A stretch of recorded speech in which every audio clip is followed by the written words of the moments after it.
எப்பாடி எப்படிதான் குறை சொல்றதுக்குன்னே இருப்பீங்களோ? குறை மட்டும்தான் கண்டுபிடிப்பீங்களா எல்லாத்துலயும்? எதுல குறை கண்டுபிடிக்கலாம், எதுல குற்றம் சாட்டலாம், எதுல தப்பு கண்டுபிடிக்கலாம்னு மட்டும்தான் இருக்கிறீங்க தவிர ஒரு நிறைவு வாழ்த்தலாம், அவரை இப்பதான் வந்திருக்கிறாரு, அவரை வாழ்த்தி பேசலாம் அப்படிங்கிறவங்க, அவர் கட்சியில உள்ளவங்க, அவங்க தொண்டர்கள் அவருக்கு ஓட்டு போடணும், அவங்க சிஎம் ஆகணும்னு நினைக்கிறவங்க மட்டும்தான் செஞ்சிருப்பாங்க. இந்த அவர் சிஎம்ஏ வரக்கூடாது, விஜய் என்ன சிஎம் ஆகக்கூடாதுன்னு நினைக்கிறவங்க, ஓட்டு போடாதவங்க தான் இது மாதிரி குறையெல்லாம் சொல்லிட்டு இருப்பாங்க. அது என்னென்ன மாதிரி குறை தெரியுமா சொல்றாங்க? பெண்களுக்கு மட்டும் இத்தனை சலுகைகள்னு அறிவிக்கிறீங்களே, ஆண்களுக்கு ஒன்றும் இல்லையா அப்படின்னு ஆண்கள் தரப்புல குற்றச்சாட்டு வைக்கிறாங்க. பெண்கள் தரப்புல என்னன்னா, குடும்ப தலைவிகள்லாம் 60 வயசுக்கு கீழே உள்ளவங்க தான் குடும்ப தலைவிகளா? 60 வயசுக்கு மேல உள்ளவங்க குடும்ப தலைவிகளா? அப்ப எங்களுக்கெல்லாம் பணம் இல்லையா? 2500 ரூபா அவங்களுக்கு மட்டும்தானான்னு பெண்கள் குற்றச்சாட்டு வைக்கிறாங்க.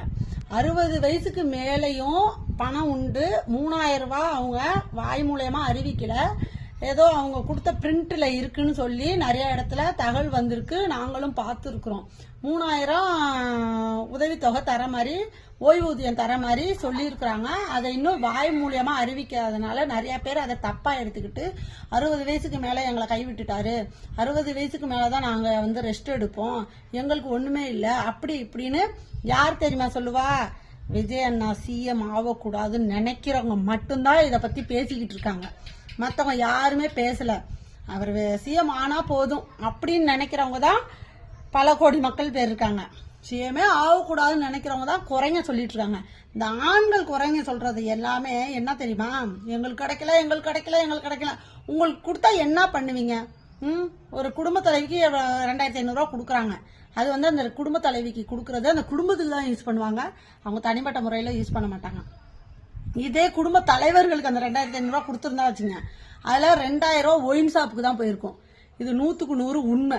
ஒயின் ஷாப்புக்கு 2500 ரூபா போயிட்டு பாக்கி 500 ரூபா மிச்சம் மீதி பெட்ரோல் போட்டா அதுன்னு சொல்லி அந்த காசு வரவே வராது. இதுதான் 100% உண்மை. அந்த மாதிரி ஆண்கள் தான், குடிக்கிற ஆண்கள் தான் பெண்களுக்கு ஒன்றும் தரல, ஆண்களுக்கு ஒன்றும் தரல, பெண்களுக்கு மட்டும் தரீங்கன்னு சொல்லி ஆதங்கமா குற்றச்சாட்டு வைக்கிறீங்க. தயவு குற்றச்சாட்டு வைக்காதீங்க.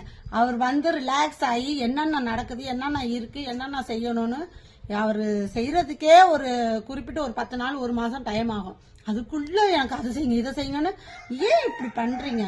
ஏன் இப்படி இலவசம் சும்மா வரும் ஓசியில கிடைக்கணும் இருக்கிறீங்க? உழைக்கணும், நம்ம நல்லா நேர்மையா சம்பாதிக்கணும்னு அந்த மனப்பக்குவமே யாருக்குமே வராதா?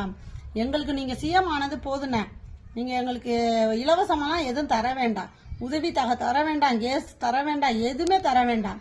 விலைவாசி